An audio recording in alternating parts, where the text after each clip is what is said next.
Start with some wood. I've got 2 pieces. Time for stain. That just reminds me of the doctor's office. Dunk this in and let's stain this wood. Time to test my muscles. Oh. Now you'll need this. Beautiful. Getting all in here. You want this all white. Beautiful. Now that this is dry, I'm gonna water seal it. They have to be waterproof. Really brings out this beautiful color. Such a big difference here. And now just let these dry. Okay, now while my squad is drying, we're mixing a quick paint color. I got this absolutely gorgeous sage green color. I don't wanna make a mess. I'm gonna add some in here. I'm mixing in a little bit of my concrete paint.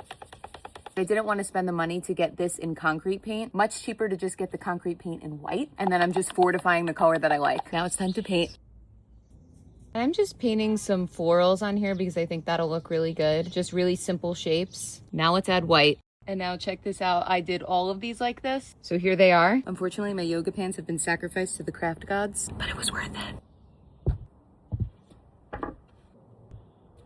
All my big boys will go up top. What kind of Italian would I be without basil? I'm adding some to the bottom and some in the middle. There we go. I am glistening with sweat. We're not judging because this came out just so good. Check out my new DIY herb garden shelf. This was the before, totally disorganized, and now the after. Finally, the sun is gone. Okay, I am so obsessed with this. I feel like painting the cinder box is really what took this over the line. And now the best part about this is you can extend it at any time.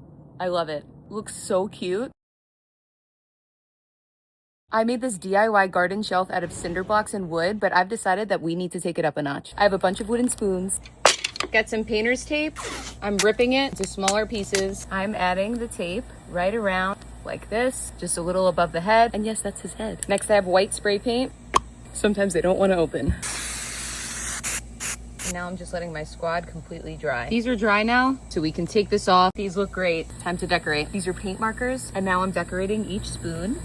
This will be for my rosemary, whose name is Rosemary Poppins. This is for my parsley. This is for my mint. And you all should know what this is. I can't wait to show you all of these, but I think we need to make this bigger. Now that is big. Boop. Now for some stain. This is dark walnut. We're matching this.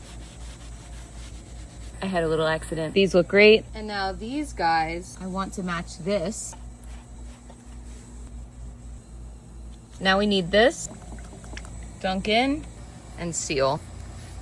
The difference here is amazing. We're also sealing the spoons. This one's my favorite. Pardon my sweat, but we're almost done. I'm taking everything off. I'm removing these. And now I have 3 on the bottom. Now for this. Last one. I have so much more room now. But seriously, look at the before. Seriously, it was way smaller. Let's get everything back on there. Amazing. And now how cute is this? Stick these right in the dirt. And now all your plants are labeled. This is my grandma's fig tree. So special. I'm manifesting here, people.